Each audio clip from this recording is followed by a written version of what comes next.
Disaster. I'm your host, Will Carey. Thank you for listening. As always, I want to share with you today my conversation with my friend comedian Grant Lindahl. He's also an improviser and a visual artist here in New York City. And we talked a bit about being in Maryland and growing up there and small town America and how it draws you into stand-up comedy. And I want to bring attention to something that Grant and I are working on called The Eight. It's a year-long stand-up comedy project where me and several other comedians, including Grant, are going to be doing a new 10 minutes of stand-up every week on either Saturday or Sunday for a year, and then we're going to cut an album at the end of this year, 2016. So those shows are either Saturdays at 6 p.m. at the Creek in the Cave, or they're at 6 p.m. on Sundays at the Local, which is a hostel located in Long Island City in Queens. So that's happening every weekend, and those shows are free. And feel free to stop in. You can stop by weekly and see how we're progressing and how much new material we're having to generate. Or maybe you go like every other week. And you can kind of get an idea of what goes into building a joke and building a stand-up act. And we're going to go now to my conversation with my friend Grant Lindahl, and I'll talk to you afterwards. Alrighty.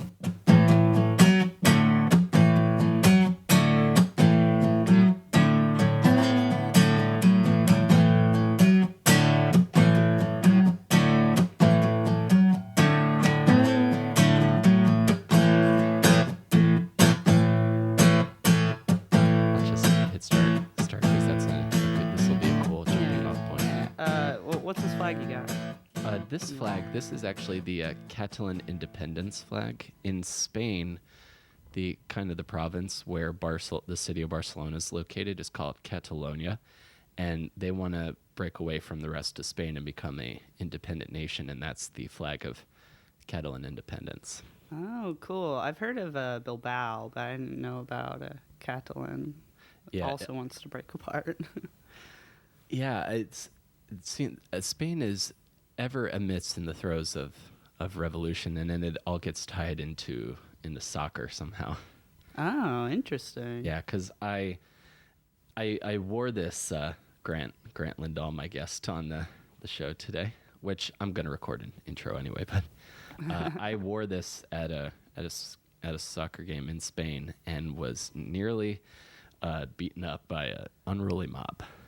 Yeah, I imagine. Yeah, because when you combine I was at the home team, I was the away fan at the home stadium, and when you combined them losing with the flag, it was just a recipe for them hating me. Oh man, that sounds scary. When were you there? Last April, so April of 2015. Oh, that's cool. Yeah. How long were you there? There like maybe 6 days, and then me and my girlfriend went to Istanbul for about another week. Oh wow! So what was Turkey like? Turkey was like I had never experienced anything like Turkey. Like I had no frame of reference for like anything I could compare it to, but it was really nice. It's a big metropolitan city, and the call to prayer echoes through the entire city on loudspeakers like 5 times a day. That's awful. So it's like a really surreal atmosphere, and do you just get cool. used to it? That's my question. Yeah, more or less. Huh. I guess I'd get used to that. Yeah, I've never really experienced anything in the Middle East, well, I guess it's not even quite the Middle East. It's like just the start of it, right? Or it's probably not the first country you think of when you say the Middle East. I would imagine one of the countries that ends with Stan is probably what most people think. Like Uzbekistan, Kazakhstan, Afghanistan, Pakistan.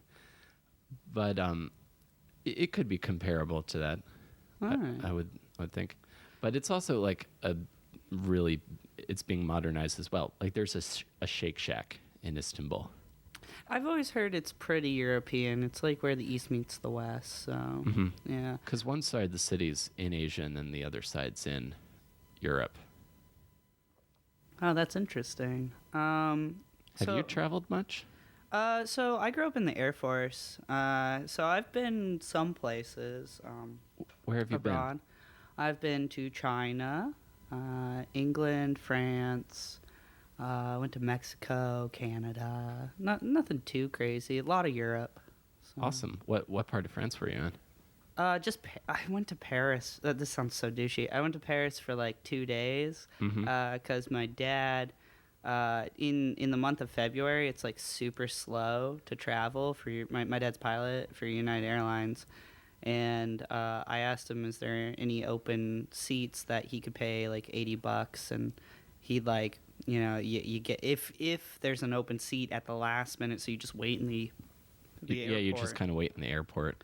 Then they'll be like, okay, get on. And I was able to go. It was the Super Bowl weekend when the Ravens won, and I was still, Against the 49ers? I mean, I don't follow football too much. No, neither do I. Yeah, let's say that. Maybe it was it. Yeah, it was San Francisco. Yeah. Yeah, it was like 3 years ago, maybe. Yeah, it was like 2013. So yeah, 3 years ago. Wow, time goes by. Yes, it does. I think New York time flies by. Oh, yeah. Well, I mean, there's so much to do constantly, and there's so many people, and everybody's around. I love that. That's my favorite thing about New York. Yeah, like you're just a part of this ever and never ending continuous flow of activity. Yeah, and I think some people can't handle that. Like, my parents definitely can't handle that level of intensity, but I can't. I grew up in the country and hated it because it's so slow. And What part of where did you grow up? well, we're both from Maryland. I was thinking that when you called me when you were coming over here, I noticed you have a Frederick, Maryland area code. Yeah, right outside Frederick, Maryland. My parents actually live in Frederick now, but when my dad was kind of getting he got out of the Air Force, and then he's trying to figure out where he's going to settle. Once he got seniority at United, 9/11 happened, and so it got harder for him to commute from the Midwest because my parents were both from the Midwest, Right. and they decided to commute. He was going to commute from he's going to buy this farm. Thank God he didn't. He's going to buy a farm out in Kansas. Oh, man. And the commute from Kansas City to Chicago and fly all around, but then they. 9/11 happened, they made all these regulations. Right. So he went to the place where they had the most jobs, and they weren't laying off pilots that much because they were laying off a ton of pilots because that economy was crashing. And so Washington, D.C. had the most flights at that time. And so he's like, we're going to buy a farm in D.C., outside D.C., and raise my kids on a farm. And this is from living in cities though for most of my life, and then when you hit puberty at 14, imagine it was 13. I had just turned 13. It was 2 days before my 13th birthday. We moved to Maryland, to Thurmont, Maryland, on this. It was a 300-year-old farm. It's actually deeded with a name. It's so old. It's one of those houses that has a name.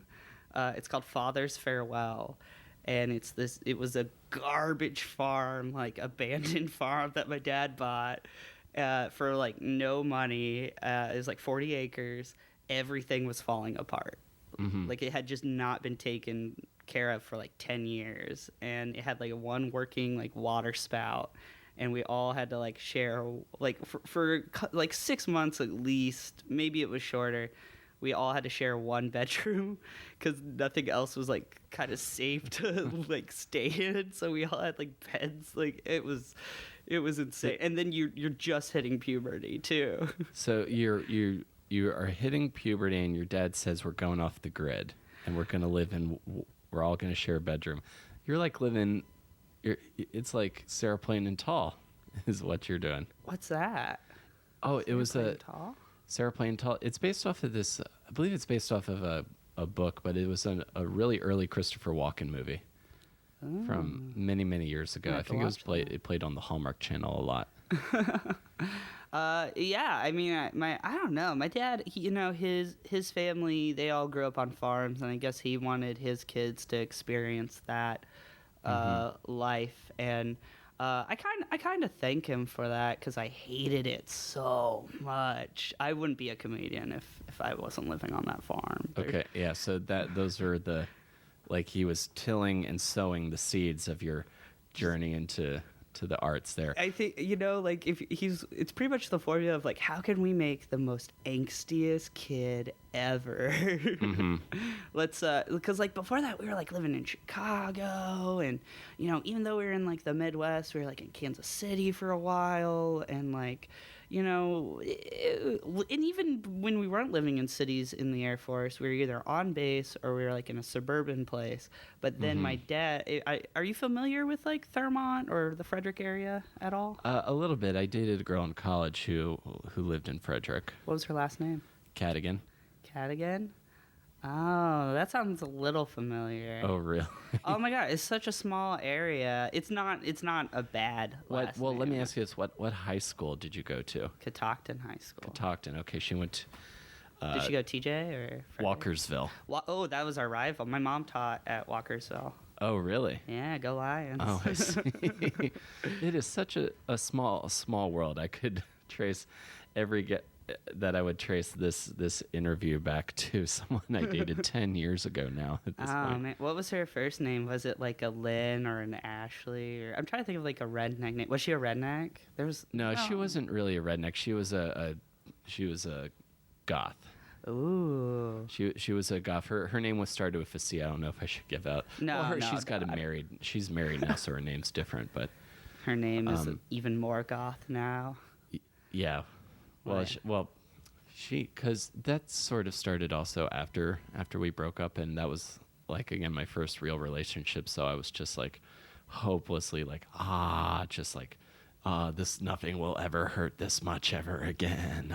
Don't you miss that pain feeling? Like I don't think I've ever had a more intense like sadness than like being a teenager or feeling any kind of emotion, like well, just the severity of the highs and the lows I don't really have anymore. Like I've mellowed out since. So like when breakups came, I was like, it's like getting punched, but at least I knew I was going to get punched. You got a lot of calluses. I feel like, but once you hit 25, if you did it right, like trying to put yourself out there, then you kind of figure it out. And,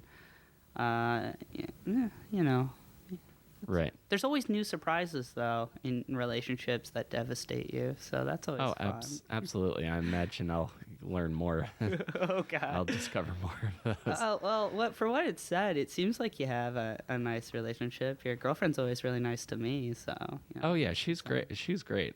Yeah. She's wonderful. She does get irritated with me sometimes, but we always work it out. That's relationships, right? Yeah. If you're not getting irritated at each other, then you're just quietly hiding in a room crying, and then it explodes. Nobody wants to be doing that, Grant. No. Okay, so you're grown up on a farm, and you said you had been in cities for most of your life before that. We lived really close to cities, and a lot of kind of like mini Fredericks, or like big Fredericks, like. And for people that know what that is, Frederick's the second biggest city in Maryland, next to Baltimore, which means nothing. Like Frederick's like a big small town. Yeah, that's like exactly what it is. Trendy big small town. My parents live there now, and it's like it's a little college town, and they got a ton of tattoo shops. Really? Yeah, it's bizarre. They actually have a tattoo shop where they have all these windows, and people just go. It's like like when you go to like the Macy's window display, or like whatever department windows display around Christmas, but for tattoos, and you can just watch them give tattoos, and the people will on the weekends will have guest tattoo artists come into these tattoo shops, and people line up to like get tattoos, or right? Because they're like, oh, I want that guy to tattoo me. Yeah, it's interesting. It's so weird because it's such a quaint little. I wish I grew up there, but then again, I wouldn't be a comedian. I'd probably do something stupid like insurance or just become. I agree with that. If you have too stable of an upbringing, then you go into too stable of a field. So Oh, totally. you're doing insurance, or you're doing like real estate or something, or like sales. Marketing or something. Yeah, Who knows? marketing, or like you just have like a you become like a small business owner. Oh yeah, like a lot of your friends when you graduate college or high school, like some of them go out and they they immediately go into business or something. They're fine with that, but That's I just abstract idea, business. oh, I don't even know. It's funny. Like I have a friend who me and him used to write all these comedy sketches together. We wrote like a musical at one point, and I was always like, "Yeah, this is the future. We're gonna go to New York and just do this." And he's now and then as we got older, he literally would say this to us. He's like, "All I want to do is have a kid." Like this is like 17. I want to have a kid and have a wife. And I was like, what is wrong with you? Right. And at the same time, he seems really happy, and that's great. But I don't know. I couldn't do that. I feel similarly. There was definitely a point in my life where I was seeing people like early, like maybe 25 or younger, already settling down with like marriage and like one or two kids. I'm just like, no, you got to go out and do something first. You gotta live on the edge to become a self-actualized person, because otherwise at 30 you're gonna be on some weird chat rooms and you're gonna get really into some weird hobby bottle cleaning or something. I don't know. Right. What does self-actualize mean? Yeah. Oh God, you sound like my girlfriend I don't even know if we're girlfriend, boyfriend, or... Oh, was she was at the show last week, right? Oh crap! And we'll talk more about hear this. that too. Yeah. I didn't even know. Yeah, we gotta talk about the show. That was crazy. Yeah. Oh man. Let's just say she's your girlfriend. She seems really nice, and she enjoyed Yeah, my yeah. set, She's so. a lady in my life. Yeah. You want me to ask self-actualize means, or? Yeah. Does that just sort of mean like? I want to know who I am and have a personal voice. I mean, I think that's why people do comedy, because they're trying to figure out what is their voice that they're trying to get out and feel. I don't even know. I look at my parents. I look at my dad, and he seems so confident in what he does and who he is. And I think every other day I constantly go, "What am I doing?" Right, because you're like one of these guys. I think you're sort of like working in a lot of different mediums in comedy. I know you do stand up, and then you're also an improviser and a sketch writer. Yeah. I just in college I was always doing, and in high school I was always writing weird sketches, and I was really into plays, and I like really absurd kind of things like that. And then I went to art school, and I was always doing kind of pseudo weird performance art and improv. And Right. So you're grown up. You're on the farm. And what does your mom do? my mom, for a while, was just a mom, and then she was a substitute teacher, and we thought my dad was going to lose his job as a pilot because they were firing they were laying off a ton of pilots because they had no money because United went bankrupt. And so my mom applied to become a teacher, and now for the last 15 years or something, it's been a home economics teacher in Maryland. And yeah, and every time that's cool. Yeah. So home skills and manners. That's what my home ec classes were. Here's proper table manners, and here's how you sew. That was my home ec class. What was your high school called? Patuxent High School. See, I never knew Patuxent. You're from the Eastern Shore, right? No, I'm from near Solomon's Island.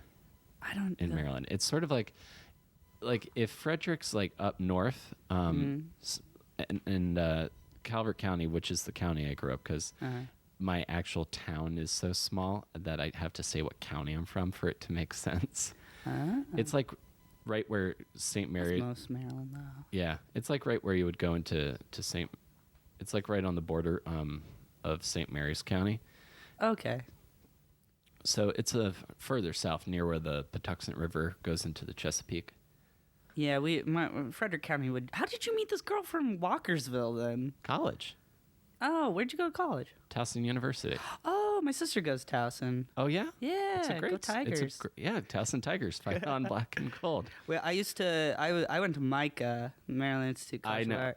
I know Micah, so much art happening at Micah. I guess I used to art all over everybody's face at Micah. I just used to drive around in my wood panel PT Cruiser, walk around all the Towson kids in their basketball shorts, going like, "Man, they don't know what we're doing, man." Yeah, now I'm gonna go to the Paper Moon Diner and sketch. Oh man! I had a comedy friend who worked there, and I actually met one of my first dates with my first, speaking of real girlfriends, first real girlfriend. We went to the Paper Moon Diner, and this crazy girl kept calling me, and so I just gave her the phone, the girl I was seeing, and just like, you talk to her, and she didn't even know who it was.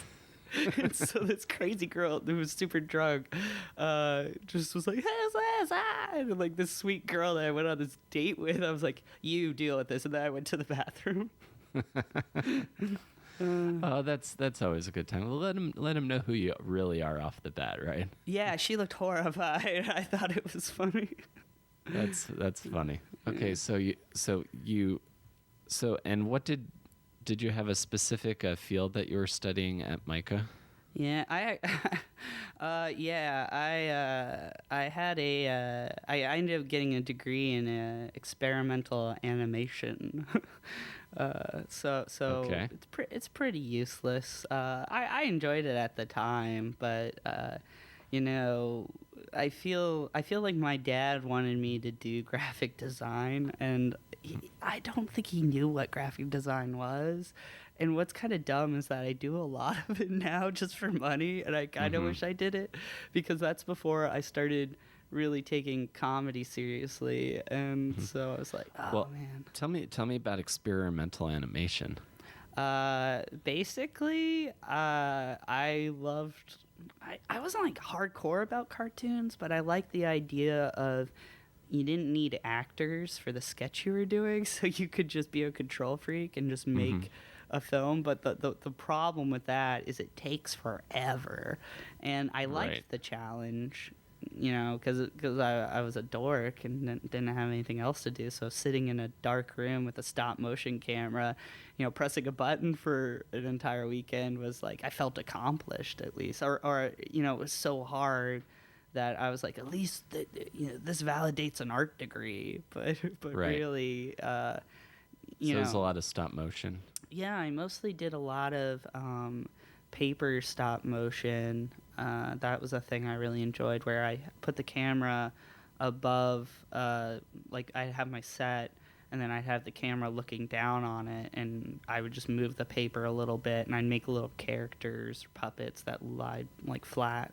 and it was cool. Sounds cool. Yeah. I like animation. Like I would, if I was going to do a show, like write a script and do a show, I would want to do something that would be animated. Because I think there's so many more things you can do, and you don't have to get permission to do sets or rent space. Yeah. How long would like a typical animation of yours take? Oh God, they all take forever. Because I'll get a little technical. So 1 second of animation is 24 drawings or 24 shots.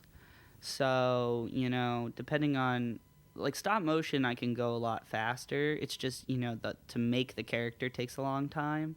So I liked stop motion because like it looked consistent, because I didn't have the smoothest hand to do the actual animating. What I like is making the story and doing the storyboard and all the pre-production and directing it. Not so much the actual animating, but my department was focused on mostly you do every single part, so you know how to make it all, and that's what we did. So it varied between 2 to 3 weeks for each film to my thesis film, which took about a year and a half to make, and I started. And what was your thesis film? So my thesis film, you can actually find it online. It's called Terrible People.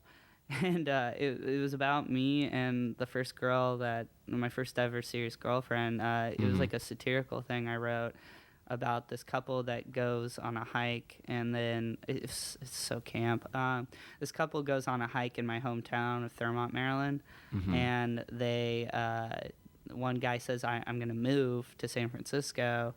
Are you going to come? And she's like, no, our lives here, my family's here. And this is pretty much what was going on in my life. And this tree falls on the guy, and his legs are all broken, and so she decides to break up with him while his legs are broken, and she just abandons him in the woods to die, and he dies, but he's wearing like a raccoon hat, and it comes to life, and it just runs away. And then she's driving on this winding road, which is in the Catoctin Mountains, are these winding hills, and what ended up happening is the raccoon runs in front of the car, and she was all concerned. She wanted to stay because you find out she's pregnant, and the raccoon runs in front, and she swerves and drives off a cliff and dies too.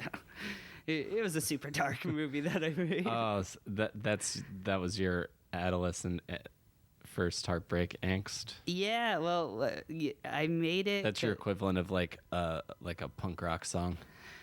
Totally. I mean, I was 21. But what was weird was I was smart enough not to cast my actual girlfriend at the time to do the voice, because we were still together while I was making this whole film, and she didn't really know what it was about. And so I cast my sister to do the voice of the girlfriend. Okay. And the girl that I was seeing, we had broken up like 4 or 5 times, off and on. And then she actually came to the film and saw it and just cried through the whole time. It was super weird. And then she disappeared, and she showed up at graduation. And then, you know, she broke up with me. Like, it was, I don't know. She messages me randomly on Facebook now and then. I'm like, what's new with you? Nothing. Not surprised. You know, that story. So your relationships have always been mired in a little bit of chaos and drama. Yeah, sometimes. I think that one was like my first one, so I didn't know what I was doing, and she was at a crossroads in her life too. I mean, she had dropped out of I met her on OkCupid. Right. Yeah, and that was like right when it came out, or I had just heard of it, and she was like the first person. What year was this? 2012 to 2013. Yeah, so okay. I guess like 4 years ago. 4 years ago, yeah. Okay. Wow, it seems like it's been a long time. Right. Such a short amount. I keep saying that, but I don't really think about it too much. Mm-hmm. Wow. Okay, so you're going to for experimental animation. What sets the tone for that? Because you have, I think, a slightly maybe avant-garde sense to you. Not if I'm going to use the douchebag word, but I would say like you're not a typical you're also like not a typical setup punch Seinfeldy. What's the deal with dealing?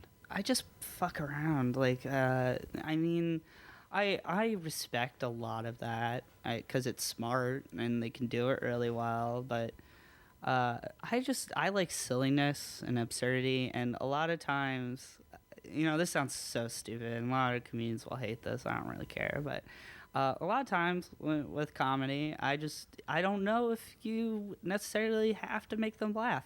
I kind of also relish when they look really confused. Like, that makes me really happy inside in a weird, demented way. But also kind of makes me mad, and I want to just keep fighting through. Because I believe that if you keep doing what you're doing and it's not getting a laugh, just keep doing it until one day you keep pushing it further and further and further. Just keep pushing it because you're not pushing it further enough. And then one day it will hit. And a lot of times I like creating my stand-up on stage in the moment while interacting with people. So I can't sit down and write the jokes. I prefer to just be improvising, playing on stage, and then I'll sit down and I'll listen to the recording, or I'll write down what works, and then I'll build up upon that. You know, that's usually how I do it. So you go up with like an idea, and then you're just like, I'm just going to see where this idea takes me. Yeah, absolutely. Yeah, there's definitely some validity to that. keeps it fresh, keeps the ideas ever evolving. Yeah, yeah. And I mean, like, I think one thing New York's really taught me, and I mean, I don't know if I'm trying to become more committed to some people who really, like, you know who I think of that's so organized and really treats it like a job. I really respect is Patrick Hasty. Like, Oh yeah, I you ever love see Pat. him with those like Excel spreadsheets, and he's like, this joke is gonna be this. This is I rank them every single time, and I'm like, I can't do that because I'm not that organized. I'll keep like what I do is I have a system of these are good jokes. I will keep these for long sets. These are jokes I'm going to keep for a little while, and then I'll tend to work on most of them for a batch of time, and then like okay, I got to start working on the next new ideas. Yeah, yeah, I'm similar in that regard. But also sometimes when you're on stage and you're doing that joke, well, just start throwing something in your head and just get weird with it. Like I like, you know, like, because like I don't like writing jokes. I don't like doing one-liners. I don't like, you know, trying to think, well, is this funny or where's that at? You know, I like what I like is silliness, stories, and talking to people on stage. Like that, I like doing crowd work and I like doing weird character things. But you know, I think I have years to go till I really figure out where it's going. But all I know is that when you go up, you just hit it hard and you just keep pushing it further. Because like a lot of comedians, they try to play it cool, or they try to, you know, be really chill with what they're doing, or they're thinking, and they're telling constructive jokes. But honestly, for me, what works is just going up there and just saying the first thing that comes out of your head, and then just keep pushing it, and not caring, you know, and just throw it away if it's not working. Just throw it away and go to the next thing, and just, you know, run around with it. And I don't know. I'm trying to, and what do you think is the kernel of that idea? Can you tell me the first time you remember seeing stand up? Oh, so I was a very lonely kid on a farm. So every Friday night, I'd watch the Comedy Centrals, like all the half hours, and they would do all those every Friday night. And I'd watch like 10. I'd get like, do you know what Nos is? That gross energy drink, Nos. Oh, yeah. It's like in a blue and orange can. Yeah, it's poison. Like all of them I'm are. familiar. I'm familiar with NOS. Never had it, but So I didn't do any drugs because I didn't know where to get them, and like I was kind of the same way. yeah, I had no source for how to get drugs. and also I wanted to get out of my hometown, so I didn't want to do anything that would make me like end up like the guy that like lives in like the crappy apartments called like the Crow's Nest in Thurmont, and I didn't want to be a burnout or anything. I just wanted to get out. Yeah. So I would go and walk to like the 7-Eleven or the Sheets. Yeah, Sheets. Sheets. Yeah. Love Sheets. Oh man. Those like little milkshake things where you just put the cup in and hit thick or thin. The robot. Yeah. The robot makes you a milkshake. Yeah. I actually have a funny Sheet story. What's your Sheet story? We'll put a pin in the comedy thing. We'll tell Sheets. Yeah. Tell me about Sheets, because Okay. we'll get back to comedy in a second. So if you're ever from the DMV or you cruising through Maryland, there's this gas station called Sheets. SHEETZ. Is it with a Z on it? It doesn't matter. Yeah, it doesn't matter. But tell your story. I'm going to confirm that. Okay.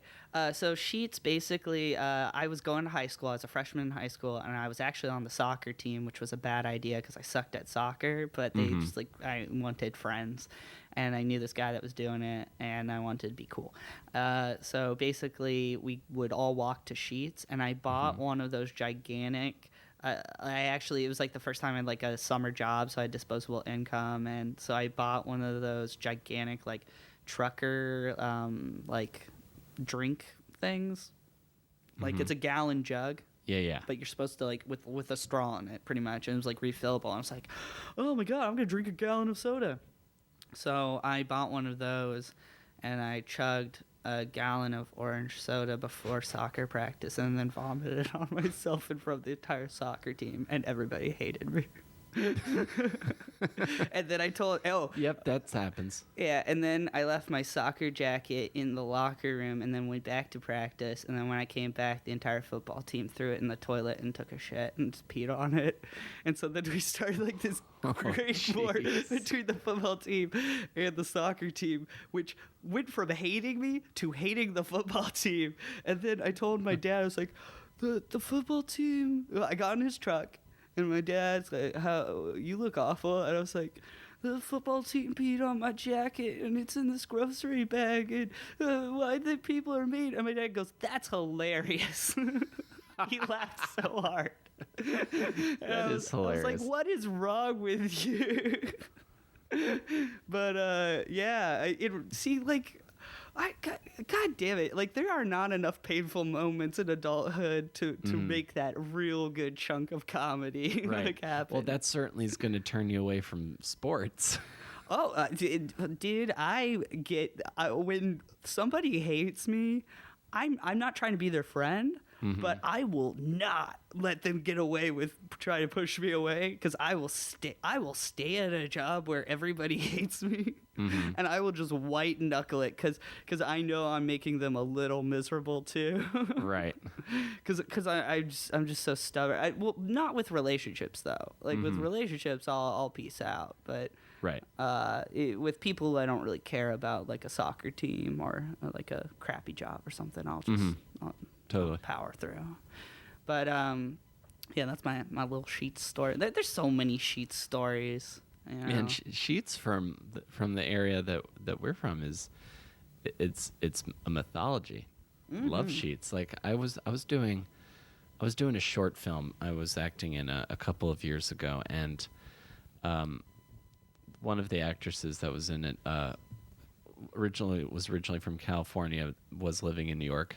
No idea what Sheets was. So when she learned what Sheets was, she was like, "This place is amazing." Mostly because of the milkshakes. Yeah, I mean, that was the party central in Thurmont, Maryland, because there's freaking nothing there to do. Like the rednecks would, like, they all had like these dumbass CB radios that they would stick, rabbit ears they'd stick on top of their cars, and they would go and sit in the Sheets parking lot, and they would like talk on the CB radios and just yell at people, I guess, and then you would go there. And like just as a teenager, you just like loiter at the Sheets, and then like you go at like, because it was the only thing that was open 24 hours in this tiny town. That's small town. That is small town America, wallowing away hours in a empty parking lot late into the night, trying to figure out what it all means and learning that it's not where you are. Yeah, or like getting kicked out of like the town graveyard, like by an old man, like the old groundskeeper, like, what are you kids doing? I'm like, what do you think? I'm dancing. Leave me alone, old man. Like, exactly. So, and that environment on those Friday nights when you've got nothing going on, and then Comedy Central's there.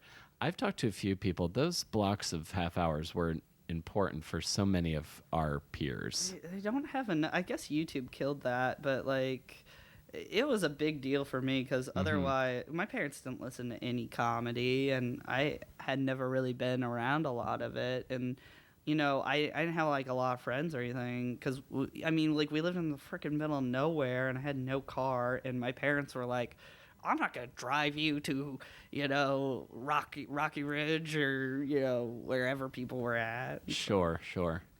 Are there any particular ones that you remember? Yes, there's one particular comedian that nobody ever talks about, but he was so influential in getting me into comedy, and he's weird. He's like but he's like dirty too, and I'm not dirty because I'm not like, see, that's not part of who I am. But do you know a guy named Mitch Fattel?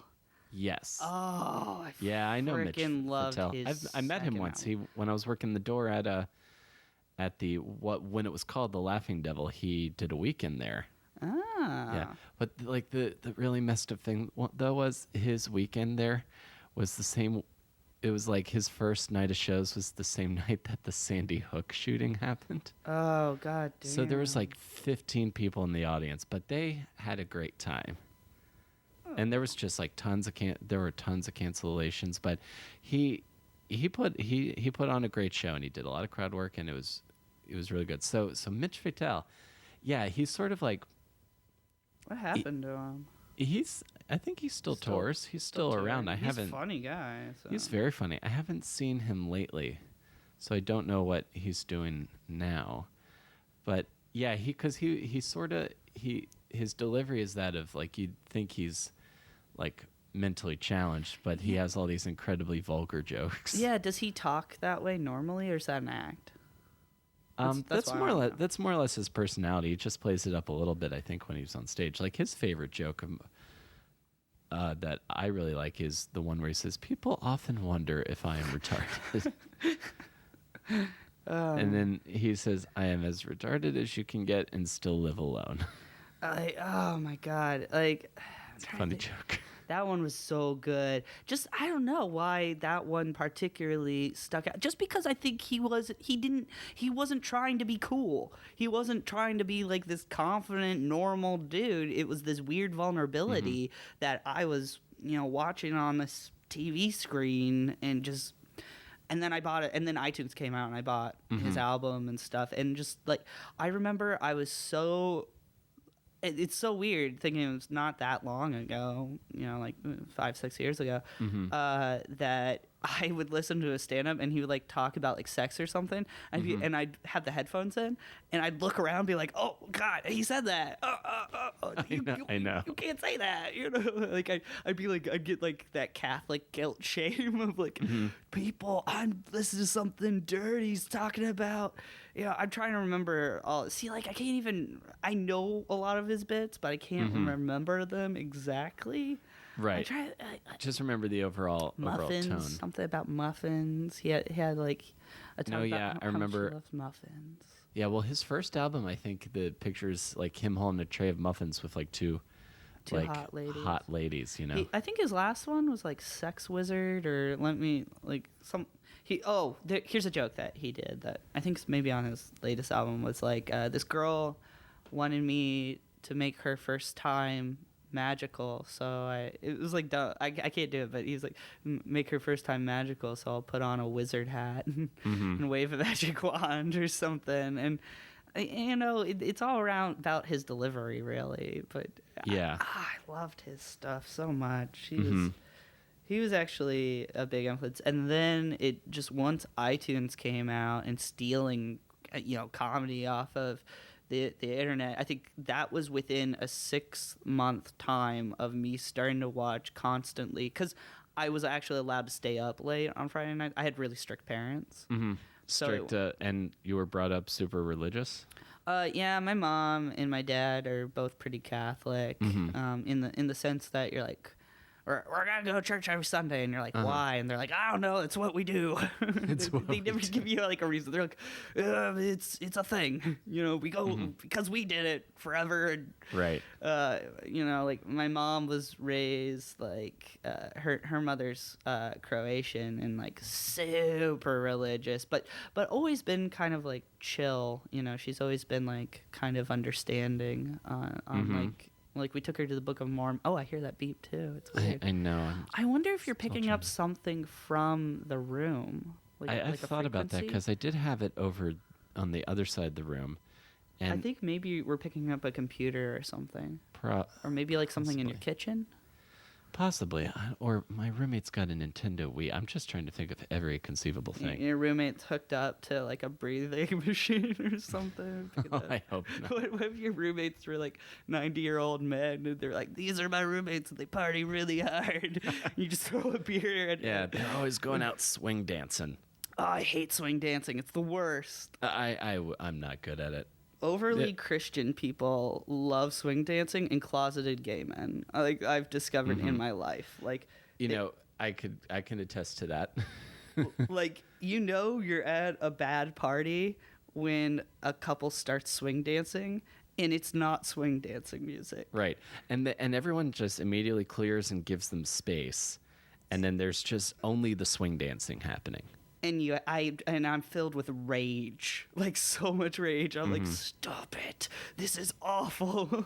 You just turn into the guy from Footloose and be like, there shall be no dancing. There shouldn't. I hate dancing. I'm not good. I'll go dancing with a girl because if a girl asks me that I'm dating asks me to go dancing, that's fun because they already like you.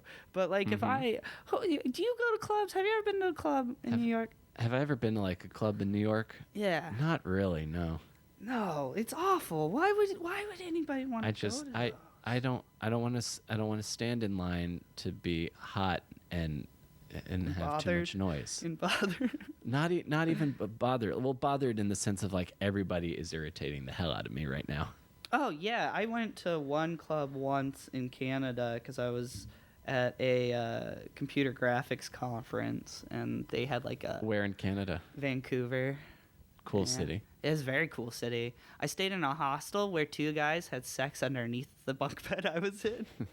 And I didn't realize it at first, so I just heard all this noise at night, and like the bed kind of moving around a little bit. And then I went down the ladder, and there's two naked guys on top of each other, and I was like, that happened, okay. Right. But it was like one of those cool hostels where there's skateboarding in the front. And it was like this one strip in Vancouver where there's like a ton of hostels and like a punk rock store where you can get like a $40 garbage leather jacket. Garbage with spikes and the plaid pants. Oh yeah, hell yeah! That stuff was like the coolest thing to me. But I was never allowed to wear them as a kid because like my parents were like they weren't like you can't walk out with that, but they were like smarter. They'd be like, oh, so you think that's a good idea? That's a good look. Like they would like destroy my confidence in it. Right. Mostly because they were uncomfortable with it. And then I went to art school and I was just like, fuck. And just like made the worst fashion choices ever. I had all that. Well, you're in art school. That's apropos. It's a lot of accessories and fun hats. A lot of fur. I had a fun hat. I had a bowler hat with a feather in it. I dyed my hair for the first time, like a ton. Yeah, that was fun. I feel like everybody in art school dyes their hair at least once. I dyed my hair in college. I didn't go to art school. I went for theater, but I had blue hair for a little while. Towards the end of high school also, when I was playing in pop punk bands and stuff. What was your favorite production performance at Towson? My favorite performance at Towson, gosh, that I was in. Oh, side note, did you ever see Bill Murray at Towson? I never saw Bill Murray at Towson. I saw John Glover. Who's John Glover? He played Lex Luthor's father on Smallville. I will have to Google him. Yeah, he's probably one of the more famous alumni from Towson. Amy Schumer went to Towson. Yes, she did. We have some mutual friends, even though I've never met her. She was a couple of years before me. Yeah, I mean, like, I'm not like the biggest fan of Amy Schumer, but I don't hate her. It's not my style. Yeah, because she's a straight up real deal club comic, I think. Yeah, and that's fine. There's definitely merits to that. I just, that's like classical painting next to like video installation or something. No, I get what you're saying. Yeah. So from when you were first watching those Comedy Central specials, how long does it take you to go, I'm going to try stand-up comedy, and then you go and try stand-up comedy? So that was probably when I was sophomore, junior in high school, and so not until I was a sophomore in college. And I had a girl break my heart, and the next day, I don't even know where it came from. Literally, I had not even thought of this once in my head. Just people at my art school thought I was funny. And like they were like, nobody ever said like you should do comedy, but like it was just like easy because everybody was kind of like on your wavelength as a weirdo like that, like a creative mindset. And this girl broke my heart, and I was like, screw it. I Googled comedy club, and then the first thing was, do you know Sully's Comedy Cellar in Parkville, Maryland? Yes, I do. That was my first show. At Sully's Comedy Cellar? Which was Magooby's old location. Yeah. Oh, wait, what? Really? Magooby's Joke House used to be in that location, and then they moved to the old Timonium Dinner Theater. Oh man, all this history. Yeah. So, but Oh, I got a really good Magooby story. I'll tell. well, I'll fill that in later. what's the okay? So your first show at Sully's Comedy Cellar was with Randy Syfax. He was there. Oh, Randy. We did a comedy contest, and Randy Syfax was there, the owner and her friend, and then a guy that does he does landscaping, and that was it. There's 3 people. We each brought one person because you had to bring one person to do the contest to get into the first round of this comedy cellar contest. Right. And Randy went up and he did a bunch of voices and stuff, and it was good. And then so this landscaping dude, he's kind of like a good old boy. He's a nice guy. He told these really great stories, and they were funny. But he brought a ton of friends, and that's literally how you win that contest. Yes, it is. They know, you can fill the room. And then I went up, and my first joke, I ran up, grabbed the mic, held my hand up, and said, "How many of you have jerked off a horse before?" And the whole room of was 5 people just was like, what is this? And I just went into I made up this story. See, I actually worked at this horse auction, but I never did it. But they would jerk off these horses. You never did the horse auction, or you never jerked off a horse? I never really jerked off the horse, but I saw it happen. So it's at the Westminster horse auction and rodeo. Okay, and I I'm used to familiar. work there because we sell cows and shit. And I just described this insane story that I made up because I thought it was funny, and I just acted out. I was I did a dumb part, and it's still a fun bit to do where I would just go, "Have you guys? Do you guys know what a horse orgasm sounds like? You think it'd be like, nay or fuck, I'm a horse, but it's like." And I would just do that for way too long, make people uncomfortable, and people laughed, and they thought it was funny. It was just because back then I looked like I was 12, so I'd go. So it'd be the little kid talking about dirty things. I find that endearing. Yeah. And I didn't win, of course, because that's insane. Right. But after that, I started going there a lot and just hanging out, and I ended up doing a lot of MC stuff there just because I would, email the owner and be like, "Hey, can I hang out?" And I was I was an okay MC if it was a fun crowd, but if you're an older crowd over 50 and it's a birthday and you want to hear jokes, I don't tell any jokes really. Right. But if you're there for something a cool, interesting experience, and you're open-minded. Yeah, like bachelorette parties. I love messing with some people really hate hecklers because they actually have planned material. But I have a set of 6 stories that I want to do, and then maybe a weird idea that I want to play around with. But mostly, I want to talk to the person in the audience and be like, "How's your day going?" and act crazy. I know that because at the most recent show you and I were on last Sunday, after the club owner barked in an entire family. Yeah. Okay. Let's set the stage for this thing.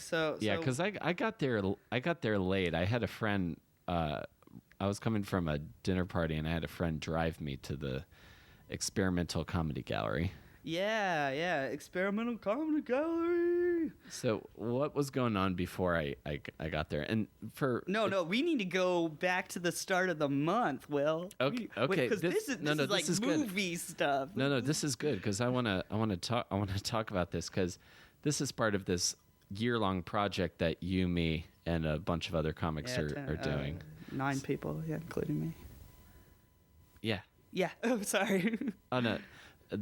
Where we're doing a new 10 minutes once a week and cutting an album at the end of this year. Well, you can do the same 10 minutes if you want, but I'm not gonna. My first album will just be the same 10 minutes 6 times.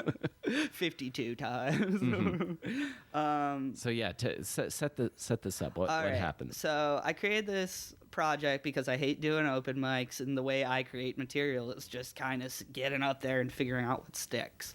And so I was like, best way to do that is create a show where I can get up once a week and do at least 10 minutes, and then I'll write it down, and then I'll go take that to open mics and, hone that, because that's how I write. And so I got a group of people together, and we have 2 venues. We just now moved from the Experiment to the Creek for this reason, because nobody was coming to the Experiment at 9:30 on a Sunday night for a $10 ticket. Right. I love you, Mo. It just wasn't happening.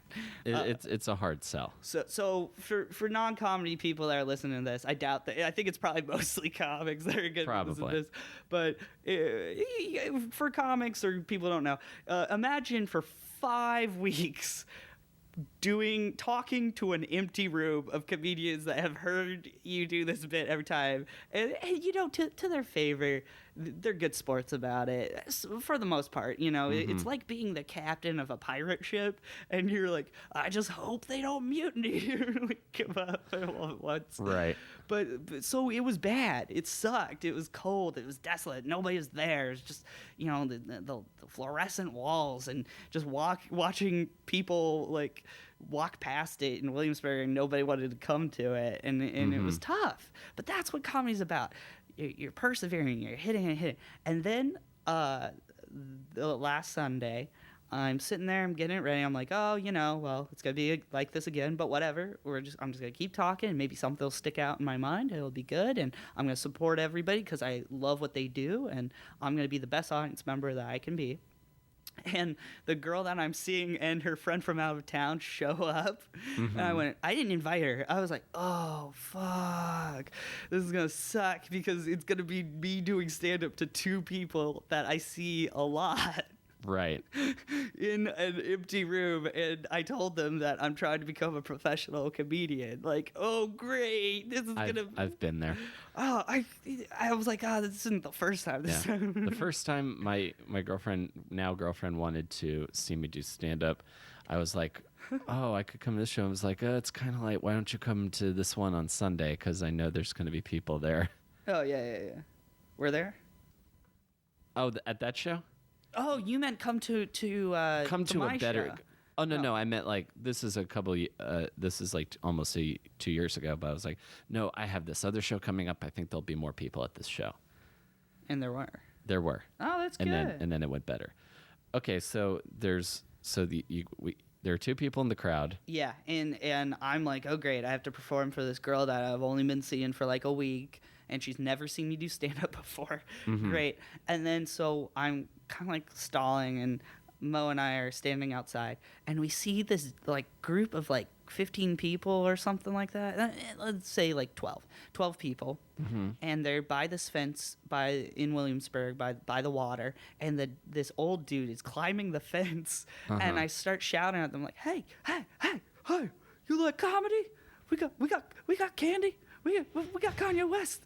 Like I didn't expect them to come. And then Mo goes, hold on a second. I'm going to go talk to them. And I just went inside because I was like, they're not coming in. Mo fills it with this entire family celebrating a birthday party. And the entire mood of the gallery changes because it feels like a real show. Right. It's like if like... all the AIM material comes out. Well, literally, I was looking at my set. I was like, I need somebody that can punch it hard really fast. I was like, we need to get Will Watkins up there right now because he has he's got this flow that he's a great. He just in my mind was like open. Will his stuff hits and he has a really tight 10 already. So and so Will goes up and it lands. Oh, well, I'm hosting. I go up and host and I forgot. Like it's so hard to remember what it was like when you started out in a smaller city because you get up to that level really quickly in a smaller city, and this felt like a real show. Yeah, and hitting that with that audience felt so good. Oh my god! And we were having this back and forth. Stuff was landing. Will went up. Yeah, how did you feel about it? Oh, I thought it was great. That was like one of the better sets I've done in a long time. I felt like I was crushing like a 9 p.m. spot at like the best comedy club in town, man. Yeah, I normally don't riff too much off the top, but I did like a couple minutes of just straight riffing, and then I closed with a relatively new bit where I mostly improvise the punchlines, and and they were just eating it up, and I thought it was great, man. Yeah, they were the best. They were celebrating this cop's birthday. This Right. this woman, Tiny woman. tiny woman. What was her name? Julia. Julia, yes. Julia. And I just kept playing with this woman named Julia who was super drunk and would say nonsense. And like, I guess maybe I should have policed it more, but I was just enjoying this insanity of this drunk tiny cop woman that were celebrating her birthday. Right. And she would say random crap, like she was like, I was mauled by a bear once. And I'd be like, I kept trying to get her to tell me that story, but she was like so plotted out of her mind. Yeah. I was in the back going, well, I'm glad this is happening at the end of the show. No, I mean, it was good. It went over pretty well. I think it felt good because we were struggling for a whole month of this project, and the other show is at a hostel, so there's already a guaranteed 1 or 2 audience. It hasn't been great, but it hasn't been bad. It's a good vibe at least. But this place felt cold and desolate, and then to just have that spark, man, that's good for the soul. That felt good. Definitely gets you a kick for the other 11 months of the shows. Yeah, like which are, and again, I want to make sure we make a note of this, 6 o'clock Saturdays at the Creek in the Cave, and then 6 o'clock Sundays at the local NYC in Long Island City. Yep, local hostel NYC. They're both good shows. I'm excited about starting the Creek show because we're gonna be opening before some of the bigger shows that happen on Saturday nights. So that'll be fun. We'll have to get in and get out kind of super really quickly. But I think it's a big privilege for us to have that spot. Oh, and absolutely. for them to like believe in us, which is kind of cool. Yeah, I think that's super cool of her. Yeah. I was surprised that we got it, but it's gonna be neat. I love the Creek in the Cave. That's like it's one of my favorite places. You know why I like it? I live near it, for one. But also, I like doing weird alternative stuff there because it's not an alternative crowd so much.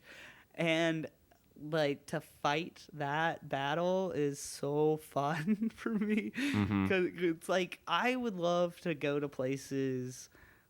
Because it's like my hometown. I love doing crazy shit that people hate you for, and I want to win them over because I'm not going to give up on it, you know? I think that's what I like about it. I love seeing, now I call people out, I love seeing like Legion of Skanks crowd and then me going up in like a glitter suit and dance for them and they hate it. And that just fills me with so much joy. like I just want to do like a biker gang and just pee on a wall and stare them in the eye and be like, are you gonna laugh now? Just try to get out there alive. Just know where the exits are before that gig. Oh yeah, totally. Like that to me is it's like comedy stunt work, I guess. Like the Evil Knievel of like insane comedy. Because like what I do, like I did an alternative show in Williamsburg and I was doing crazy stuff, but it wasn't as fun for me because like they not so much they enjoyed it, but they understood it. And so like I had a guy, it broke my heart. I was being really irritating. I was being like a crazy child that was lost on a deserted island. And I had one guy usually look in horror, but this guy just like slowly nodded at me like, I get what you're doing. I'm like, no, you don't. You're a comedy stunt man. You're the Johnny Knoxville of stand-up. I like that about you. I like a comedy terrorist or something. I just want to ruin the show in a weird way. I don't want people like I eventually want to figure out how to make them laugh, but at the same time, I want them to go home with their dad who doesn't get it, and their dad going like, "What was that about?" And like have him think about that at his office job and go like, why won't this weird idea leave my mind? Like, so you're looking to scar people, change their perspective with your bizarre ideas. yeah, like maybe like change the mold of like what comedy can be and it Mm-hmm. not be self-aware. I don't think it. Literally, I did a show. In, like Dan Perlman asked me to like go out and do. It was like pretty much like regular stand-ups are gonna like roast you. Mm-hmm. And you're going to try to do a set at the Hard Rock Cafe in Times Square. Right. And I don't know why I agreed to do it. I know why I agreed to do it because that sounds like a fun audience to make miserable. Like, it was the entire interrobang. And, that was fun. That was a good one because they hated it, but I won them over with vulnerability. That's one of the ultimate keys is vulnerability. That's what I try to do in at least in some of my longer form stuff. Let me ask you this, and then we'll get out here because I know you've got to get to you've got a sketch. Oh, we class need to write that to. sketch. Give me an idea for a sketch right now. Give me a place people can go to. Like a group of people are going. A group of people are going to a video arcade. They're going to a video. So that's like a video games, right? Yeah. So they're going to a Back in the video day. arcade, and what is a problem that you can have at a video arcade? They don't have any quarters, and the change machine is broken. Ooh, that's good. So video arcade change machine is broken, and then how do they solve that? Okay, they solve that by collecting. Actually, give me a random word. Distillery. It's barcade. They go to a bar arcade. Oh, speakeasy video arcade. Maybe. I'll write it on the subway. Video arcade. Wait, what were you gonna say? How were they gonna get the coins? I was thinking maybe they would like scrounge for spare metal and manufacture their own currency. Oh, I like that. I'll play around with this on the subway. I have to write this sketch before my class. I've Awesome. been slacking on that. So video arcade, change. What I usually do is I write down a bunch of random things and then I just try to plug them in. And the absurdity of that, it's like Mad Lib, and then that makes a really good sketch. So Awesome. yeah. The secrets of sketch comedy revealed. Yeah. The Illuminati sketch comedy. Illuminati comedy. Well, it was great talking. I appreciate you doing the show, Grant. Thanks for talking to me. Yeah. Thanks for having me. And I drew a picture of you, and so I'll send it to you. Actually, it looks like you're taking a microphone dick or like a robot dick. Right. It looks like my mouth is shaped like that. Like you're like one of those people that put those plates in their lip. Here, Exactly. Here, I'll put a little smile, a little cartoon smile, so we can see. There you are. Oh, there. Look at those cheeks. Oh, that's cute. There we go. Cool. Thanks, Grant. Thanks for having me.